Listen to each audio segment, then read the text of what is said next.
하나님 말씀 마태복음 16장 1절에서 12절 말씀입니다.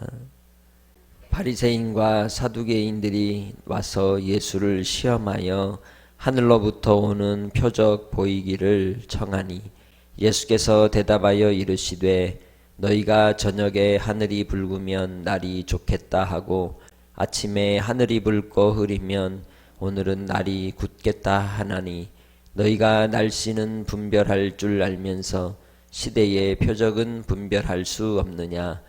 악하고 음란한 세대가 표적을 구하나 요나의 표적 밖에는 보여줄 표적이 없느니라 하시고 그들을 떠나 가시니라.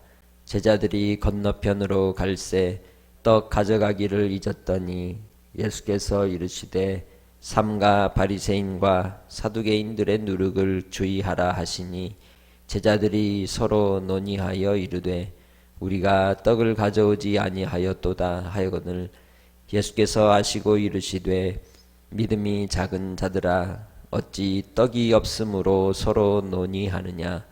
너희가 아직도 깨닫지 못하느냐. 떡 5개로 5,000명을 먹이고 주운 것이 몇 바구니며 떡 7개로 4,000명을 먹이고 주운 것이 몇 광줄이었는지를 기억하지 못하느냐. 어찌 내 말한 것이 떡에 관함이 아닌 줄을 깨닫지 못하느냐.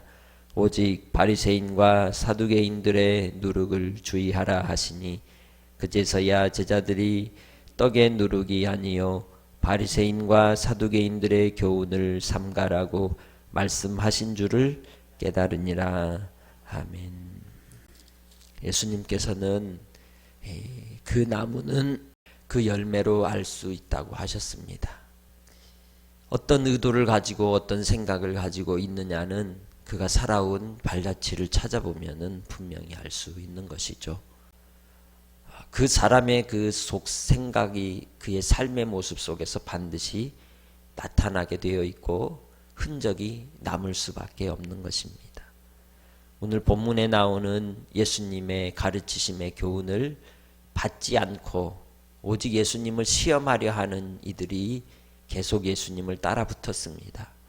그들은 당시에 유대교의 핵심 멤버의 역할을 했던 두 그룹인데 바리새인과 사두개인들이었습니다.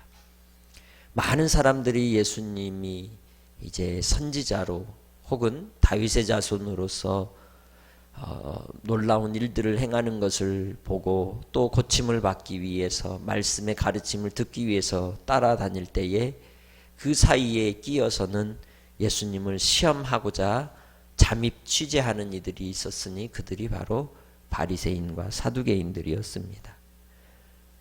그들의 종교적 관습을 보자면 부활을 믿는 바리새인들, 부활을 믿지 않는 사두개인들이라고 하는 너무도 교리적으로도 분명하게 차이가 나타나는 갈등 구조를 가진 교파들임에도 불구하고 예수님을 시험하는 일에는 하나가 되어서 예수님을 잡고자 계획을 하고 또 끊임없이 예수님에 대하여 시험거리들을 찾는 모습을 우리는 종종 볼 수 있습니다. 이때 예수님께 그들이 묻습니다. 뭐라고 이제 그들이 묻습니까? 하늘로부터 오는 표적을 보여주라고 말하고 있다는 겁니다. 과연 하늘로부터 오는 표적이란 무엇을 이야기하는 것일까요? 예수님이 하나님이 보내신 그 표시가 뭐냐는 겁니다. 그때 예수님께서 대답하시는 말씀은 2절로 3절을 통해서 자연 현상을 보면서 잠시 후에 혹은 다음 날 있을 기후들을 파악하고 분별하는 능력은 있으면서도 이 시대적인 상황과 또한 이 표적들은 왜 분별하지 못하느냐고 말씀하는 겁니다. 날씨의 표적은 눈으로 보고 과학적, 이성적 관찰과 또 실험과 검증의 여러 단계를 통해서 나오는 그러한 일반 계시의 표적이라고 한다면 예수님께서 말씀하시는 오직 성령으로만 우리에게 보이신 표적은 특별 계시로서 예수 그리스도를 통하여 주시는 구원의 표적을 이야기하는 것입니다. 그것은 하나님의 말씀을 통하여 이미 가르쳐주고 교훈해주고 있다고 주님은 말씀하시는 겁니다. 우리의 일생의 삶 속에서 우리도 항상 하나님을 믿고 또 따른다고 하면서도 이 표적을 구하며 사는 어리석은 인생들이 있는 것을 볼 수 있습니다. 우리에게는 표적은 다른 데 있지 않습니다. 항상 있는 하나님의 말씀이 우리에게 표적인 줄 믿습니다. 주님의 말씀이 나의 삶의 지표가 되고 또 내 삶의 신앙의 근거가 되고 신앙의 뿌리가 되는 것입니다. 우리는 말씀을 떠나서는 아무것도 할 수 없는 인생들입니다. 그리고 그 말씀은 곧 예수 그리스도를 가리키고 있으며 예수 그리스도 안에 있는 자가 모든 것을 이루는 하나님의 은혜 가운데 쓰임받게 된다는 것입니다. 그렇게 주님 안에 거하는 믿음의 성도들이 되시기를 주님의 이름으로 축복합니다. 요나의 표적을 통하여 예수님께서 교훈하시는 바가 무엇이겠습니까?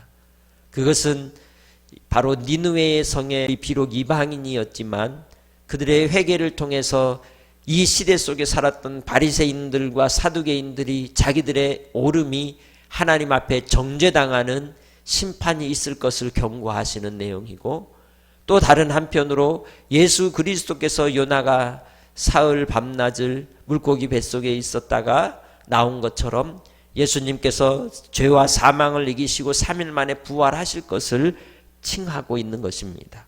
이런 두 가지 의미 속에서 우리가 예수님을 믿게 되고 또 마지막 하나님의 심판의 때가 올 때에 그 심판의 자리에서 비록 이방인이었던 우리도 예수를 믿어 구원받는 하나님의 은혜와 은총을 입게 되었음에 감사와 영광을 돌리게 되는 줄 믿습니다.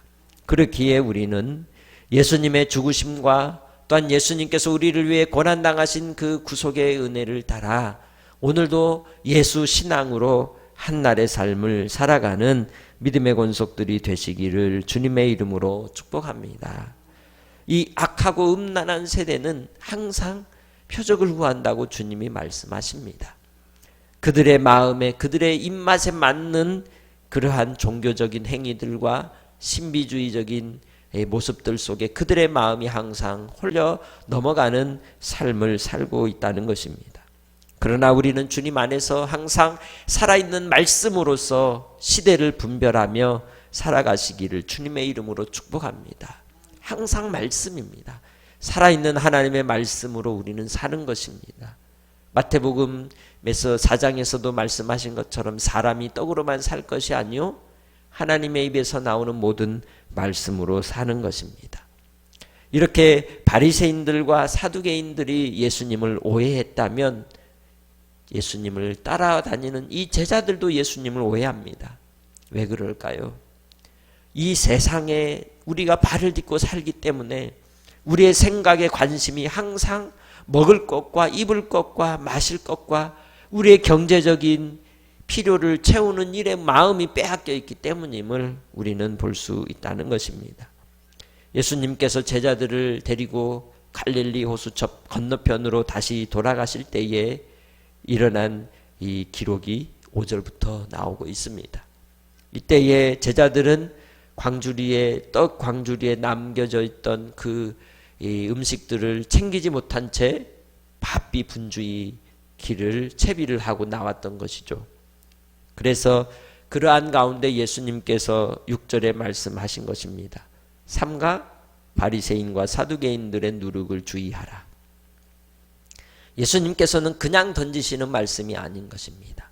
예수님께서 이 땅에 먹고 마시는 문제에 대하여 교훈하시는 것이 아닙니다.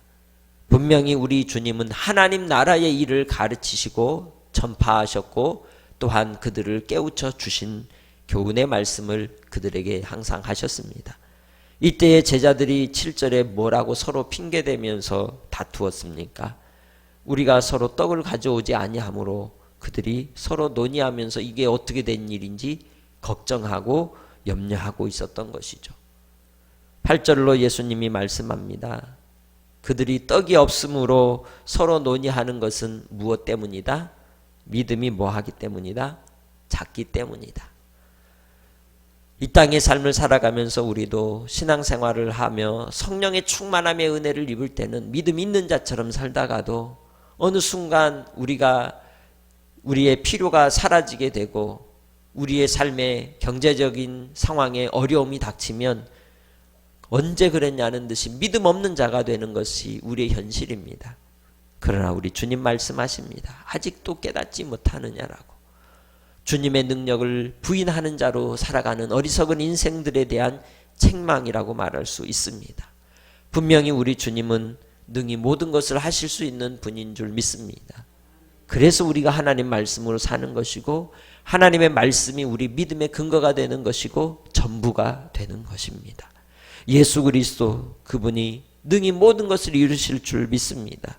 그래서 우리 주님께서 없는 것을 있게 하시고 있는 것도 능히 없게 하실 주님, 믿음으로써 죽은 자도 살리시고 병든 자를 고치시고 귀신을 쫓아내시고 주님께서 모든 일들을 통하여 하나님의 일하심, 하나님의 메시아이심을 보이신 것을 또한 믿어야 할 줄로 우리 제자들에게 가르쳐주고 있는 것입니다.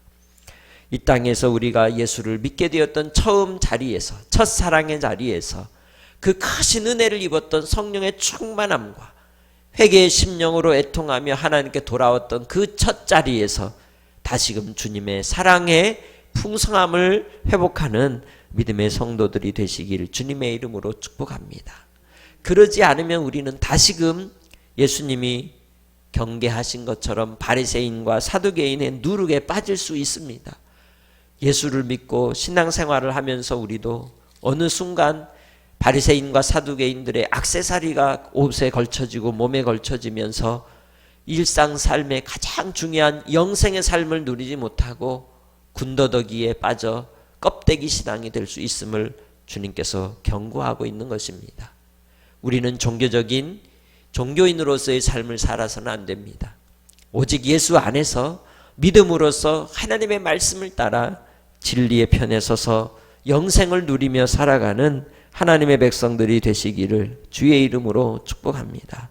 오직 믿음입니다. 오직 믿음을 따라 하나님을 신뢰하십시오. 하나님을 의지하십시오. 내일 일을 염려하지 말라고 주님이 말씀하셨습니다. 우리는 하나님의 나라와 의를 구하는 신앙의 삶으로 다시 돌이켜야 할 줄 믿습니다. 내 한날의 삶 속에서도 주님의 말씀이 전부가 되고 예수 그리스도께서 나의 주인이 되셔서 나를 인도하시는 것을 믿고 끝까지 주님 안에서 첫사랑으로 하루를 다시 시작합시다. 첫사랑의 자리에서 주님께서 내게 행하신 구원의 놀라운 은혜를 노래하며 찬송하며 하나님께 우리의 삶을 의탁하고 의지할 때 하나님께서는 우리를 통하여 생명의 열매가 맺게 해 주실 줄 믿습니다. 그러한 믿음 속에 승리하시기를 주님의 이름으로 축복합니다. 하나님 아버지, 바리새인과 사두개인들도 우리 주님을 오해하며 예수님을 시험할 것들을 찾아다녔지만 그들을 주님께서는 단호하게 말씀으로 물리치셨습니다. 제자들조차도 예수님을 오해하며 어리석은 그 마음의 생각에 관심사가 있음을 보이셨습니다. 우리가 오늘 하루를 살아갈 때에 아버지의 뜻을 따라 생각하고 아버지의 말씀을 따라 행하는 믿음의 자녀들이 되게 하여 주시고 순간순간 주께서 우리의 갈 길을 주목하고 훈계하여 가르쳐 주옵소서. 깨닫게 하셔서 그 말씀 따라 살아가기 원합니다. 오늘도 사랑하는 성도들의 건강을 붙잡아 주시고 연약한 육신으로 인하여 병원에 있는 심령들 또 우리의 연약한 모든 성도들의 건강 책임져 주시고 특별히 하나님의 나라와 주님의 영광을 위해 수고하고 애쓰는 선교사님들 기억하여 주셔서 박해와 시련 속에서도 공고함 속에서도 하나님께서 지키실 것을 믿고 확신하며 하나님 나라를 위하여 신앙의 경주 속에 승리케 해 주시길 원하옵고 우리 사랑하는 믿음의 성도들 한날의 삶도 주께서 은혜를 공급하여 주실 줄 믿사옵고 예수님의 이름으로 기도합니다. 아멘.